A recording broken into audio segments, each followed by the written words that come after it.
धर्मेंद्र प्रधान का इस्तीफा अंत नहीं है, ये शुरुआत है।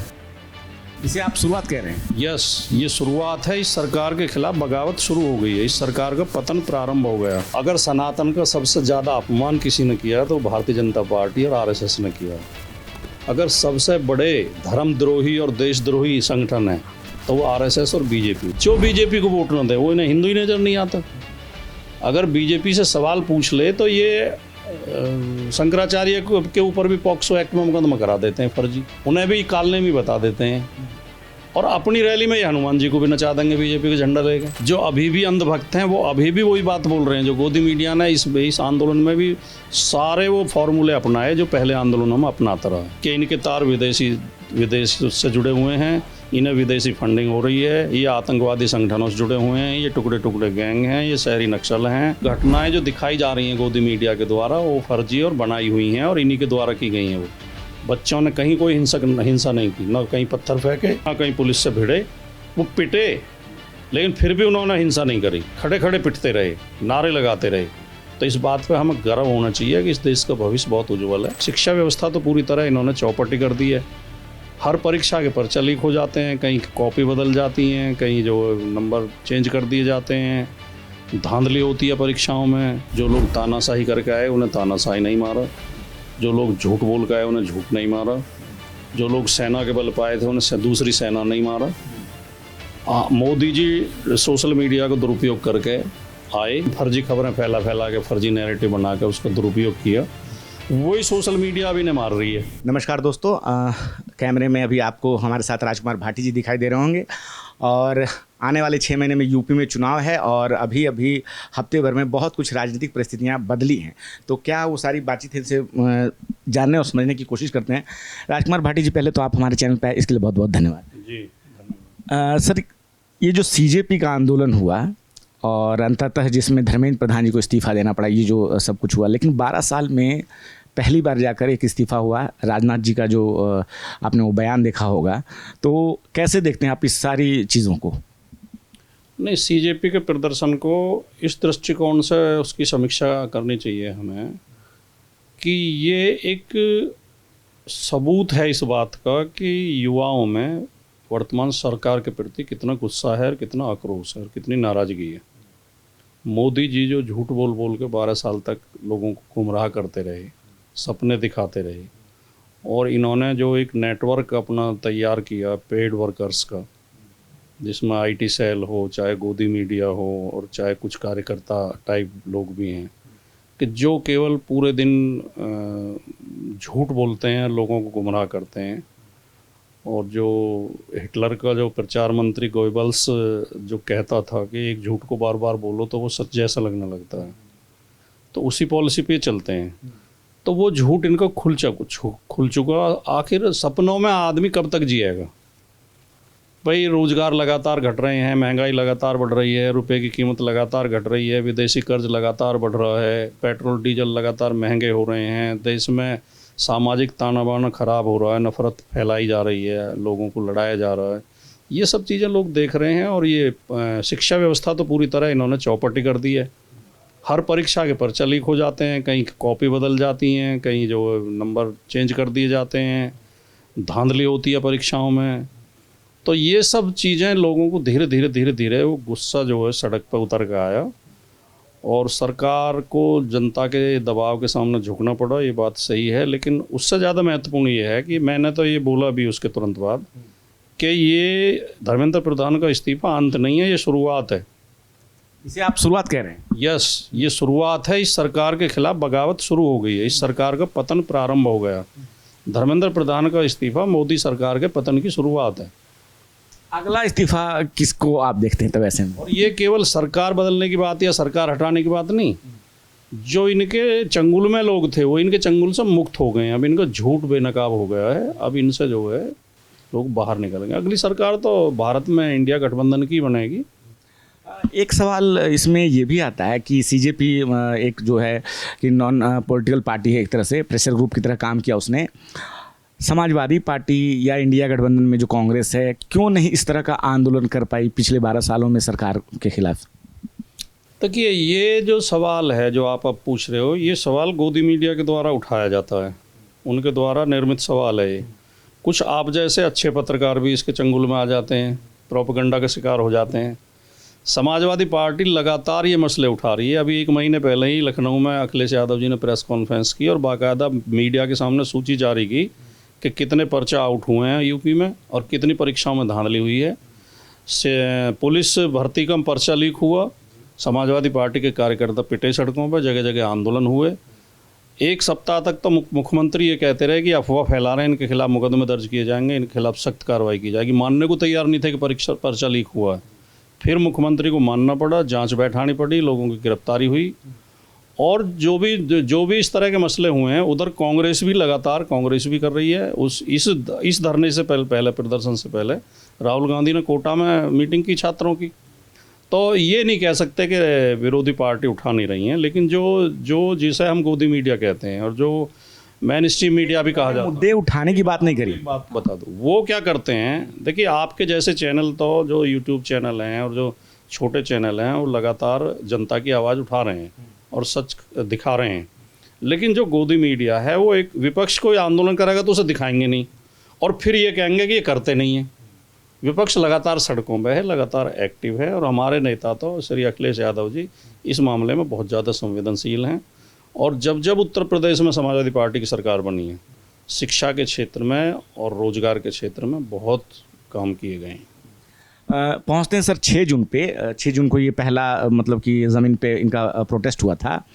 तो और अभी जो हमने बातचीत की, आखिर क्या वजह आपको लगता है कि इस बार गोदी मीडिया कोई नैरेटिव सेट करने में सफल नहीं हो पाया?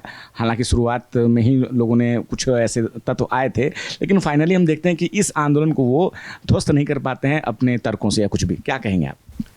क्योंकि बहुत सारे अंधभक्त जो है वो जागरूक हो गए हैं। उनकी अंधभक्ति उनके दिमाग से निकल गई है, उनकी मानसिक गुलामी ख़त्म हो गई है, वो स्वतंत्र हो गए हैं और वो गोदी मीडिया के बहकावे में अब आ नहीं रहे हैं। जो अभी भी अंधभक्त हैं वो अभी भी वही बात बोल रहे हैं जो गोदी मीडिया ने इस आंदोलन में भी सारे वो फॉर्मूले अपनाए जो पहले आंदोलनों में अपनाता रहा है कि इनके तार विदेश से जुड़े हुए हैं, इन्हें विदेशी फंडिंग हो रही है, ये आतंकवादी संगठनों से जुड़े हुए हैं, ये टुकड़े टुकड़े गैंग हैं, ये शहरी नक्सल हैं, ये किराए पे लाए गए हैं। सारी बातें वो कहीं और इनमें अपराधी छिपे हुए हैं और ये चरित्रहीन हैं और गलत लोग हैं। लेकिन क्योंकि अब इन पे विश्वास करने वाले लोग नाम मात्र के रह गए हैं, इन पे विश्वास करने को लोग तैयार नहीं हैं, तो इसलिए इनका नैरेटिव नहीं चला। लोग इनके विरोध में उतरा। आपने देखा कि जहाँ जहाँ गोदी मीडिया के माइक दिखाई दे गए, लोगों ने नारे लगाने शुरू कर दिए, गोदी मीडिया गो बैक। किसी पत्रकार के लिए इससे ज़्यादा शर्मिंदगी की बात हो नहीं सकती कि जनता के आंदोलन में उसे ट्रोल किया जाए, उसे हुट किया जाए, क्योंकि पत्रकार जनता का आदमी होता है। और जो पत्रकार अपनी इस जिम्मेदारी को छोड़ के सरकार की चमचागिरी में लगे हुए हैं, उनका भविष्य अभी और ज़्यादा खराब होना है, उन्हें और ज़्यादा अपमानित होना भविष्य में। इस आंदोलन तो जो सफल रहा, ठीक है, इस्तीफा भी हो गया, लेकिन इस आंदोलन के समाप्त होने के बाद हम अभी भी देख रहे हैं कि ऑनलाइन ट्रोलिंग की जा रही है महिलाओं को। एक बच्ची है रुचिका सिंह, उसके खिलाफ FIR की, हालांकि उन्होंने अपशब्द कहे थे, हम उनका समर्थन भी नहीं करते हैं, लेकिन एक बच्ची माइनर है, उसके खिलाफ FIR होती है और उसको इस तरह से ट्रोल किया जाता है। क्या कहेंगे इन सब सारी चीज़ें? पुलिस लगातार ऐसे लोगों को दबिश दे रही है, जबकि अब आंदोलन खत्म हो गया, सरकार ने भी कहा था कि हम सारी चीज़ें समाप्त कर देंगे। देखिए, दुनिया का इतिहास गवाह है, अनुभव हमें ये बताते हैं कि आदमी जिस हथियार के माध्यम से ऊपर आता है वही हथियार उसे गिराता है। ठीक है नहीं? जो लोग तानाशाही करके आए उन्हें तानाशाही नहीं मारा, जो लोग झूठ बोल के आए उन्हें झूठ नहीं मारा, जो लोग सेना के बल पाए थे उन्हें दूसरी सेना नहीं मारा। मोदी जी सोशल मीडिया को दुरुपयोग करके आए, सोशल मीडिया को कैप्चर किया। सबसे पहले सोशल मीडिया को मैं उपयोग नहीं कहूँगा, इन्होंने दुरुपयोग किया। सोशल मीडिया का उपयोग भी किया जा सकता है कि उस पर सच बोला जाए, लेकिन इन्होंने फर्जी खबरें फैला के फर्जी नैरेटिव बना के उसको दुरुपयोग किया। वही सोशल मीडिया अभी ने मार रही है। अब उस सोशल मीडिया पे ही बच्चे रील बना के और उस पर इंस्टाग्राम और फेसबुक और एक्स पे यूज करके वो ही इनका शत्रु हो गया। अब जो इनका मित्र था, कि शेर की सवारी के बाद जो शेर से गिरने का जो डर होता है, यस, ये शेर की सवारी कर रहे थे, अब ये शेर की ऊपर से गिर चुके हैं, शेर इन्हें खाएगा ही खाएगा। अब इनका अंत निश्चित है। क्या लगता है जेनजी ने जो ये सब कुछ किया, भारत की जेनजी ने एक मतलब कि बिल्कुल अलग तरीके से उन्होंने लड़ाई लड़ी और इसको उस मुकाम तक पहुंचाया, क्या लगता है ये जेनजी अपने माइंडसेट को उसी प्रकार से आगे फ्यूचर में बरकरार रख पाएगी और समाज में भी क्या मैसेज उसी तरह से रहेगा? नहीं, मैंने इस पर बहुत बारीक नज़र रखी और मैंने बहुत बारीक अध्ययन किया इसके पूरे आंदोलन का। और वो जो सोशल मीडिया पर सब कुछ आ ही रहा था, अब कोई चीज़ छिपी तो है नहीं।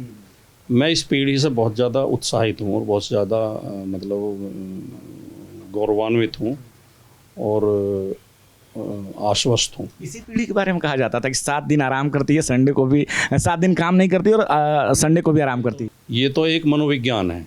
हर आदमी कहता है पता नहीं आजकल के लड़के क्या करते हैं, लेकिन अगली वाली पीढ़ी ने सबने आगे बढ़ाया नहीं दुनिया को।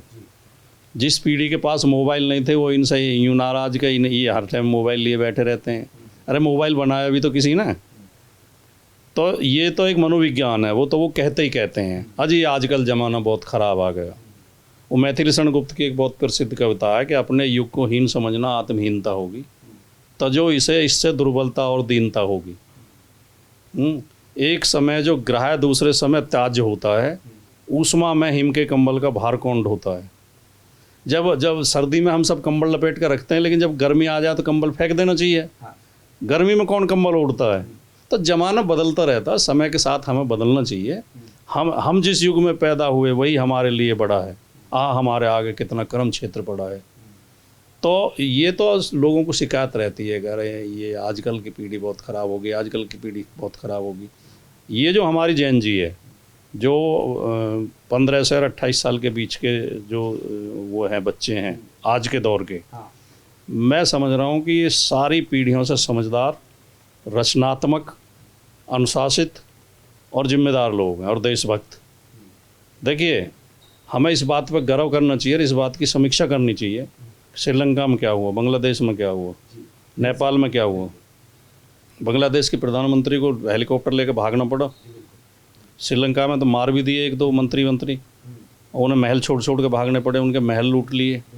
हमारे बच्चे इतने समझदार हैं कि वो बिल्कुल अनुशासित तरीके से, गांधीवादी तरीके से अपनी आवाज़ उठा रहे थे। संसद पे जाकर रुक गए। कुछ घटनाएं जो दिखाई जा रही हैं गोदी मीडिया के द्वारा, वो फर्जी और बनाई हुई हैं और इन्हीं के द्वारा की गई हैं। वो बच्चों ने कहीं कोई हिंसा नहीं की, ना कहीं पत्थर फेंके, ना कहीं पुलिस से भिड़े। वो पिटे, लेकिन फिर भी उन्होंने हिंसा नहीं करी, खड़े खड़े पिटते रहे, नारे लगाते रहे। तो इस बात पे हमें गर्व होना चाहिए कि इस देश का भविष्य बहुत उज्जवल है और इन बच्चों ने बहुत अच्छा किया है। सर, थोड़ा मुद्दा चेंज करते हैं। यूपी में चुनाव होने हैं 6 महीने बाद और आप लोग सनातन का अपमान कर रहे हैं, जैसे भाजपा के समर्थक कह रहे हैं, क्या कहेंगे आप? भाजपा के समर्थक तो हमें भारतीय मानने को भी तैयार नहीं है, हमें देश प्रेमी भी मानने को तैयार नहीं है, हमें इंसान ही मानने को तैयार नहीं है। वो तो अब उनसे क्या, उनकी बातों पर क्या जाना। वो अगर सनातन का सबसे ज़्यादा अपमान किसी ने किया तो भारतीय जनता पार्टी और आरएसएस ने किया है। अगर सबसे बड़े धर्मद्रोही और देशद्रोही संगठन है तो वो आरएसएस और बीजेपी है। मैं इस सबूत के साथ बता सकता हूँ, प्रमाण के साथ। लेकिन इसके लिए आपको 1 घंटा का मेरा इंटरव्यू करना पड़ेगा। जो बीजेपी को वोट न दे वो इन्हें हिंदू ही नजर नहीं आता। अगर बीजेपी से सवाल पूछ ले तो ये शंकराचार्य के ऊपर भी पॉक्सो एक्ट में मुकदमा करा देते हैं फर्जी, उन्हें भी कालने में बता देते हैं। और अपनी रैली में ये हनुमान जी को भी नचा देंगे बीजेपी का झंडा लेके। बीजेपी का झंडा लेकर हनुमान जी को नचाना सनातन का अपमान है। राम मंदिर के चढ़ावे में डकैती डाल देना सनातन का अपमान नहीं है। तो सनातन का अपमान सबसे ज़्यादा बीजेपी करती है और देशद्रोही पार्टी बीजेपी है। समाजवादियों का इतिहास हमेशा उज्जवल रहा है। समाजवादियों ने हमेशा देश की संस्कृति, देश के इतिहास, देश की सभ्यता के लिए और देश के लिए हमेशा कुर्बानियाँ दी हैं और हमसे बड़ा देशभक्त बीजेपी में एक भी नहीं है। चलिए ठीक है, हम अपनी बातचीत यहीं ख़त्म करते। समय की कमी है अभी हम भाटी जी को, और अगले 6 महीने में चुनाव हैं। क्या लगता है चंदा चोरी के मसले पे अब आज भी वहाँ जो है सदन नहीं चलने दिया गया लखनऊ में, और लोकसभा में भी जो है लगातार जो है गतिरोध रहा है। तो कुछ लोग कह रहे हैं कि जो विपक्षी पार्टियाँ हैं वो जनता का पैसा बर्बाद कर रही हैं। नहीं, पहली बात तो भारतीय जनता पार्टी से सवाल पूछना चाहिए कि 4 दिन का सेशन लेकर आ रहे हैं। ये लोकतंत्र का माहौल नहीं है, मजाक नहीं है। ये जो 2-2 महीने के सेशन होते थे विधानसभा के, खाली 4 दिन का सेशन लेकर आ रहे हैं। इससे साफ जाहिर है कि वो चर्चा नहीं चाहते और वो चर्चा से डरे हुए हैं, उनके पास जवाब नहीं है, इसलिए वो सेशन ना औपचारिकता पूरी कर रहे हैं। और अगर इतनी बड़ी डकैती हुई है और उन डकैतों को बचाने का प्रयास सरकार कर रही है, तो क्या समाजवादी पार्टी या विपक्ष होने के नाते हम क्या आवाज़ नहीं उठाएंगे? तो ये हम लोकतंत्र के लिए और न्याय के लिए आवाज़ उठा रहे हैं। और 2027 में जो विधानसभा चुनाव होंगे, समाजवादी पार्टी बहुत भारी बहुमत से जीत के सरकार बनाएगी। 300 से ऊपर सीटें समाजवादी पार्टी लेकर आ रही है। भाटी जी, आपने हमें समय दिया, बहुत बहुत चल तो आपने सुनी सारी बातचीत। और अगले 6 महीने में चुनाव होना है, आपको क्या लगता है फिर से एक बार चंदा चोरी का जो है जिन निकल गया है सीजेपी के आंदोलन के बाद? पूरी बातचीत पे आपकी क्या राय है, आप अपनी राय में ज़रूर बताएं। मैं रंजय कुमार, धन्यवाद। आप देख रहे हैं नेट्रिक न्यूज, साहस सच कहने का।